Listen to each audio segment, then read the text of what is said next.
Let's talk about Iran more specifically. Okay.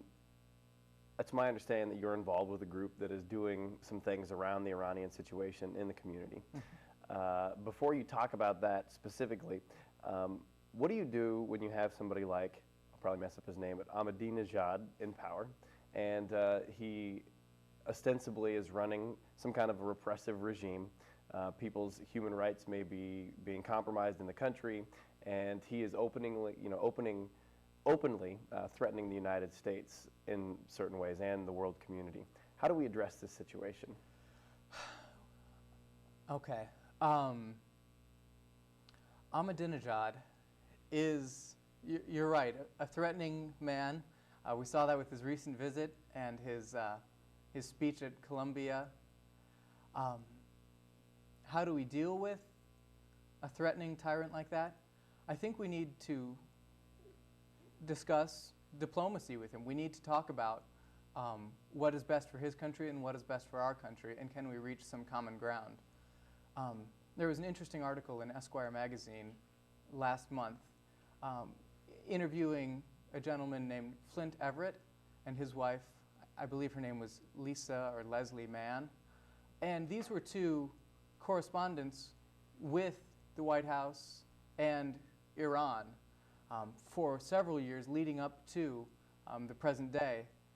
And what has led us to this seemingly crisis situation with Iran is failed diplomacy, is a failure to communicate. There was a point at which Iran was ready to unconditionally cooperate with the United States.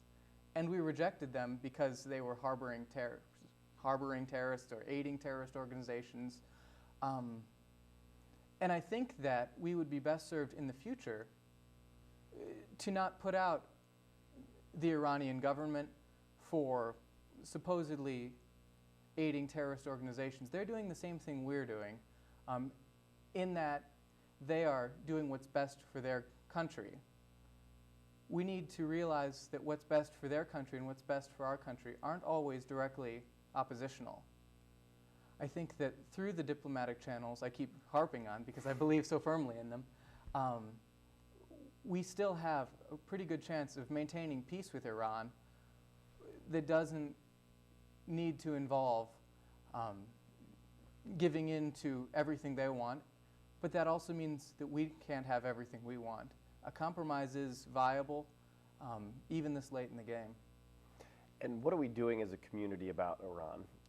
A great question. You mentioned a moment ago that I'm involved with a group here in Lincoln that is focused on peace and is talking about Iran.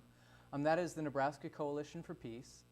And this Thursday, November 15th, we're having a conversation, a community conversation about Iran and putting faces on Iranian people, diving into Iranian culture, and really what we're hoping it will be is a conversation about who the people of Iran are, not necessarily what the acts of their government are, not necessarily whether or not they're enriching uranium or what kind of nuclear weapons they can make with this uranium. What we want to do is put a natural face on Iran, talk about their music, talk about their culture. What we hope will happen, I guess our hidden agenda in all of this, will be that we will come to a realization. We as a Nebraska community, we as a greater global community, will slowly come to the recognition that we are not the only civilized country, that countries in the Middle East are civilized, that they are people just like we are, leading lives not so different than ours.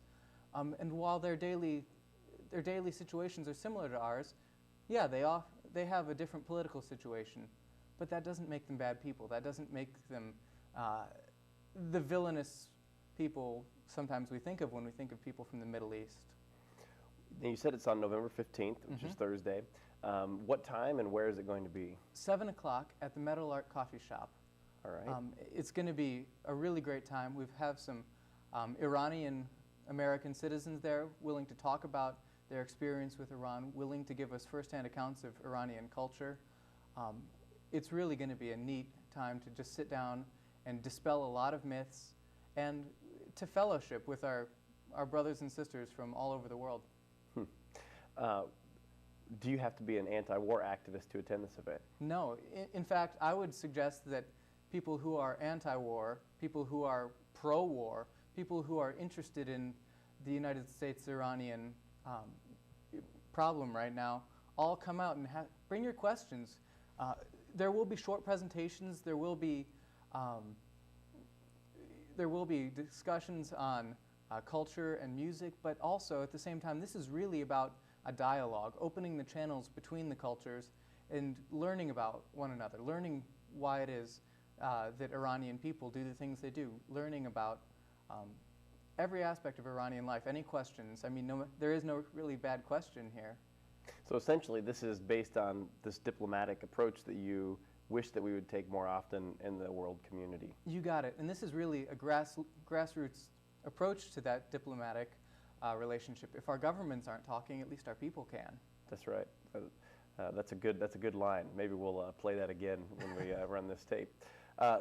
Tell our viewers how they could get involved in the coalition if they wanted to do more anti-war organizing or wanted to learn more about it. Sure. The easiest way, and the way that I first got involved with the Coalition for Peace, was their weekly vigils. Every Wednesday night from 5 to 6 p.m., we meet outside the Federal Building along O Street, and we hold up signs and let people know as they drive by on their commute home from work, on their commute to work, wherever they're going on O Street.